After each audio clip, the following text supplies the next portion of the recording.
आलम चचा हमारे पड़ोसी थे। उनका बेटा दिलावर मुझसे 2 बरस बड़ा था। हमारे आबा व अजदाद की हमसायगी सदियों से थी, लिहाजा आलम चचा के घराने से मेरे वालिदैन के ताल्लुकात अजीज़ों जैसे ही थे। दुख सुख खुशी गमी में वो हमेशा साथ होते थे। मेरा बचपन दिलावर के साथ खेल कूद कर गुजरा। जब होश से बाला इलाके की रवायत के मुताबिक पर्दे में बिठा दी गई। इन दिनों मेरी उम्र 9-10 बरस थी। तभी मेरी शादी के तस्करे छिड़ गए। हमारे ख़ानदान में बच्चों की शादियां 9 उम्री में कर दिया करते थे। मुझे दिलावर से और उसको मुझसे बेहद लगाव था। ये बहुत मासूम और पाकीज़ा मोहब्बत थी।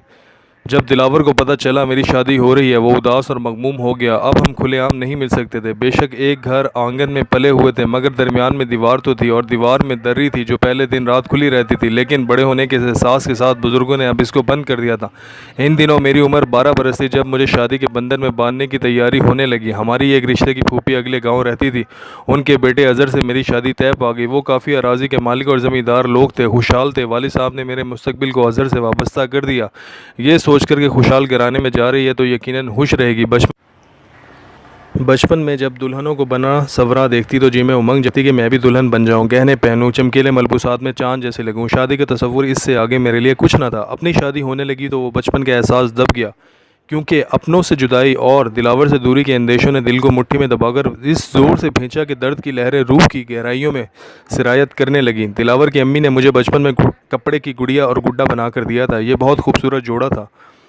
चची नूरा ने रंग बिरंगे कपड़ों के टुकड़ों से इनका लिबास तैयार करके सजा दिया था। मैं जब कुछ सयानी हो गई, दिलावर को मजबूर करती कि वो मेरे हमराह इस गुड़िया और गुड्डे से खेले। इसे गुड़िया गुड्डे से खेलने में कोई दिलचस्पी न थी। वो कहता, आओ कैंचे खेलें, लुकन छुपाई खेलें, मगर मैं इसरार कर दी कि हम गुड़िया गुड्डे से खेलते हैं। गुड्डा तुम ले लो और गुड़िया मैं लेती हूँ।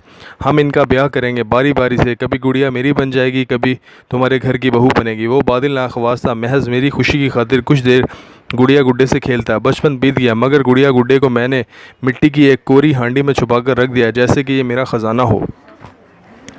शादी से एक दिन पहले दिलावर मुझसे मिलने आया, नूरा चाची के साथ। अम्मी ने मना ना किया। वो कमरे में आकर मुझसे कहने लगा, शादी के बाद भूल तो ना जाओगी? भूलना तो पड़ेगा दिलावर। मैंने कहा, हाँ, एक शर्त पर नहीं भूलूंगा। अगर तुम मेरी गुड़िया और गुड्डे को संभाल कर रखोगे और मुझे बाद में लाकर दे दोगे। अभी मैं इनको साथ नहीं ले जा सकती। इसने वादा कर लिया। शादी के बाद मैं ससुराल के गांव आ गई। शादी की नज़ाकतों को नहीं समझती थी। शौहर बुलाता तो मैं शर्मा कर सास के पीछे छुपने लगती। चंद दिन तो अज़हर ने लाड प्यार किया, फिर वो मुझ पर शक करने लगा। किसी से बात करती तो बुरा मनाता, किसी के घर जाने ना देता, मेले पर भी ना जाने देता। रो कर चुप हो रही। माँ बाप दूर थे, किसी से कुछ कह ना सकती थी। एक रोज़ छत पर कपड़े डाल रही थी कि मेरा शौहर वहाँ आ गया। इस वक्त मैं सड़क पर झांक रही थी। उधर से एक शख्स गुजर रहा था। अज़हर ने पूछा, बताओ ये कौन शख्स था? मैंने जवाब दिया, मुझे नहीं मालूम, कोई राहगीर होगा। तुम इसको क्यों देख रही थी? बस वैसे ही, वो वहाँ से गुजर जो रहा था। मैंने जवाब दिया, सच सच बताओ, आज रात मैं ज़मीनों पर था तो तुम्हारे पास कौन आया था? कोई भी नहीं। इसने मुझ पर चाकू निकाल लिया और इतना डराया कि मैं खौफ से सीढ़ियाँ फलांगती नीचे को भागी। सहन में तख्त पोश पर सास बैठी थी। मैं इस पर जा गिरी और बेहोश हो गई। मुझ पर जो गुजरी क्या बताऊं। अब तो अज़हर हर वक्त मेरी निगरानी करने लगा। घर वालों को ख़त भी ना लिख सकती थी। तभी वालिद साहब ने मेरी खैरियत मालूम करने को अपने पुराने मुलाजिम बाबा फजल को भेजा। तब अज़हर ने मुझे कहा कि अपने बाबा को ख़त लिख दो और लिखो, मैं खैरियत से हूँ और ठीक हूँ, यहाँ खुश हूँ, आप मेरे बारे में बिल्कुल भी परेशान ना हो। अभी मैं के आना नहीं चाहती। मेरा शौहर बोलता जाता था और मैं लिखती जाती थी। फिर इस ने ख़त को लिफाफे में डालकर बंद करके रख दिया। और जब वो फजल बाबा से बात करने बैठक में गया, मैंने जल्दी से लिफाफा खोला। एक छोटे से पर्चे पर लिखा, बाबा मैं ठीक नहीं हूँ, जल्द आकर मुझे ले जाओ। फिर लिफाफा बंद करके जहाँ रखा था वहीं रख दिया। दिल धड़क रहा था, कहीं अज़हर को पता ना चल जाए। मेरे शौहर ने लिफाफे पर शक ना किया। जैसे बंद था वैसे ही फजल बाबा के हवाले किया तो मैंने सुख का सांस लिया। ख़त मिलते ही 2 रोज़ बाद अब्बा आ गए। मैंने बहुत चाहा सब्र से काम लूँ, मगर ख़ुद पर काबू ना रख सकी और इनसे गले मिलकर फूट फूट कर रोने लगी। मैंने कहा, अब्बा ये शख्स रोज़ मुझे चाकू से डराता है और आप साथ ले चलें, मैं अब यहाँ नहीं रहूँगी। अब्बू को मेरी पीली रंगत से अंदाज़ा हो गया कि मैं यहाँ खुश नहीं हूँ। इन्होंने कुछ खाया ना पिया। मेरी सास और शौहर से कहा कि मेरी बीवी बहुत बीमार है, इसलिए खुशबख्त को लेने आया हूँ, आप इसको मेरे साथ भेज दें। इन्हें इनकार की ज़रूरत ना हुई और मैं वालिद के हमरा मैके आ गई। वालिदैन ने जब अज़हर की शक्की तबीयत और सलूक के बारे में सुना तो वो बहुत परेशान हो गए। उन्होंने समझाना चाहा तो मैंने वाज़े कह दिया कि मुझे मार डालो, मैं अब वहाँ ना जाऊँगी। मेरी हालत के मद्देनज़र वालिद ने मुझे ना भेजा तो अज़हर ने तलाक भिजवा दी। मेरी जान शादी से छूट गई। मुझे मेरे लिए असीरी से कम न थी। मुझे शादी से नफ़रत हो चुकी थी। जब मेरे सामने शादी का नाम लिया जाता रोने लगती, हाथ जोड़ती कि दोबारा मुझे इस इम्तिहान में ना डालें। वक्त गुजरता गया, साथ मेरी उम्र भी बीत रही थी। शादी का बंधन किसी लड़की को पसंद हो या ना हो, इसे शादी के मराहिल से तो गुजरना पड़ता है, क्योंकि ये एक फितरी अमर है। वालिदैन भी सलामत नहीं रहते और लड़की को बाद में किसी सहारे की ज़रूरत होती है। फिर मर्द के सहारे के बगैर औरत की ज़िंदगी बगैर चार दीवारी के घर जैसी हो जाती है।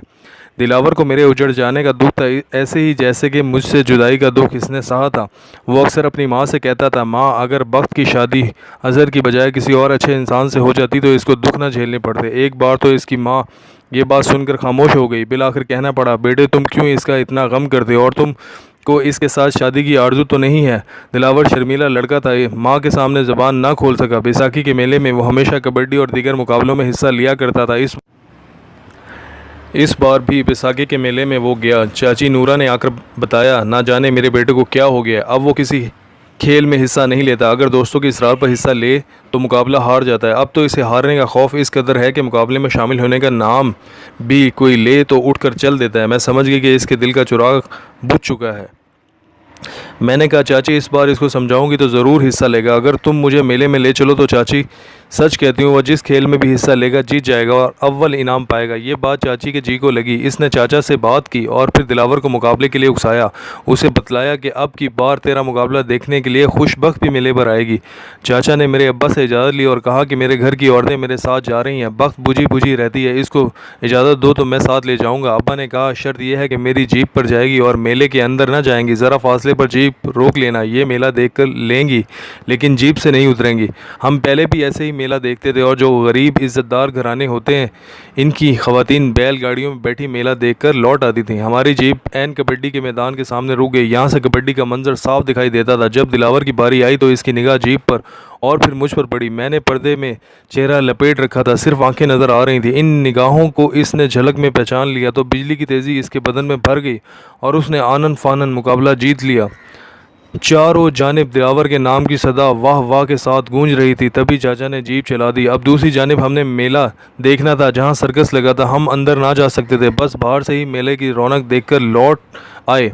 मगर आज मुझे बेहद खुशी थी कि मुद्दत बाद दिलावर ने मुकाबला जीता था। इसे नकद इनाम, मेडल के साथ चांदी की ट्रॉफ़ी भी मिली।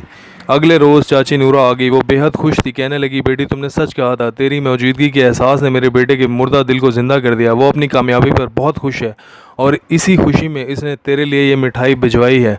जब मैंने रंगीन कागज़ को फाड़ कर अंदर से डब्बा निकाला तो इसमें मिठाई न थी, बल्कि वो गुड़िया और गुड्डा था जो मेरी इमानत के तौर पर उसके पास है। उसने मुझे याद दिलाया कि वो मुझे नहीं भूला है, मैं ही इसको बुला बैठी हूँ। इस बार जब अम्मी ने डरते डरते मुझसे दिलावर का नाम लेकर दोबारा शादी के लिए दबे लफ्ज़ों में कहा तो मैंने लड़ने वाला अंदाज़ इख्तियार किया और ना घुट कर रोई, बल्कि अपनी माँ की तरफ मुस्कुरा कर देखा और फिर शर्मा कर अपने कमरे में चली गई, जहाँ दीदा माँ ने मेरा अंदिया पा लिया और वालिद को बताया कि बेटी दिलावर से शादी पर राज़ी है। अब तुम अपने कंधों से बेटी का बोझ उतार कर आराम से ज़िंदगी के बाकी दिन गुजार सकते हो। मेरी शादी दिलावर से होगी, मुझे दोबारा दुल्हन बनाया गया। आज मेरा दिल शाद।